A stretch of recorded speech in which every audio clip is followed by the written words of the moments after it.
नमस्कार मित्रांनो, आज आपण ज्या गडावर जात आहोत तो आहे रायगड जिल्ह्यातील पेण जवळचा एक अत्यंत शांत आणि अपरिचित किल्ला म्हणजे मिरगड, ज्याला स्थानिक गावकरी सोनगिरी या नावाने देखील ओळखतात. ठाण्यावरून अवघ्या 2 तासात आम्ही गडाच्या पायथ्याशी पोहोचलो व पुन्हा पुढे गडावर कसे पोहोचायचे हे आपण या व्हिडिओमध्ये पाहू. जर तुम्हाला या गडावर पोहोचायचे असेल आणि जर तुम्ही ठाण्यावरून प्रवास करत असाल तर तुम्ही ठाण्यामधून एक पनवेल गाठून पुढे मुंबई गोवा हायवेवरून पेण बायपास ओलांडून पुढे कोंढवी फाटा आणि शेवटचं गाव म्हणजे सोनगिरी. ठाणे ते सोनगिरी हा प्रवास जवळजवळ 80 ते 85 किलोमीटरचा आहे आणि बाईक थेट सोनगिरी या गावात जाते. बाईक गावातच पार्क करून पुढे गडावर जाण्यासाठी आम्ही गावातूनच एका मुलाला सोबत घेतो, कारण गडावर सहसा कोणी येत नसल्याने वाट समजत नाही आणि बहुतांश वाट ही मिसळली आहे. तसं तर गडावर जाणारी वाट ही अवघ्या अर्धा तासाची आहे. एखाद्या नवख्या ट्रेकरसाठी हा एक उत्तम असा ट्रेक होऊ शकतो. थोडे मागे वळून पाहता ऐतिहासिकदृष्ट्या पेण हे मोठे व्यापारी बंदर होते आणि अंबा नदीच्या खोऱ्यातून घाटांवर जाणारे अनेक व्यापारी मार्ग जात असत. या मार्गांवरच नजर ठेवण्यासाठी टेहळणीचा किल्ला म्हणून मिरगड वापरला जात असे.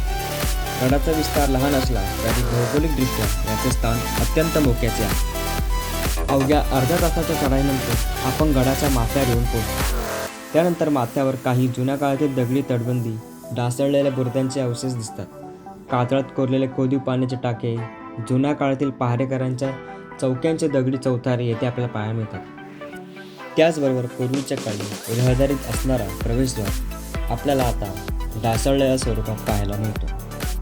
अजिबात गर्दी नसल्याने येथे सह्याद्रीची नितांत शांतता आणि निसर्गाचा आनंद येथे मिळतो. अंबा नदीचे खोरे त्याचबरोबर पेण शहराचा अप्रतिम नजारा येथे पाहायला मिळतो. तसेच जर वातावरण स्वच्छ असेल तर मग लांबवर असलेल्या कर्नाळा, माणिकगड आणि सह्याद्रीच्या उपरांगेंचे दर्शन आपल्याला सहज घडते. पावसाळ्यात संपूर्ण परिसर हिरवागार असतो.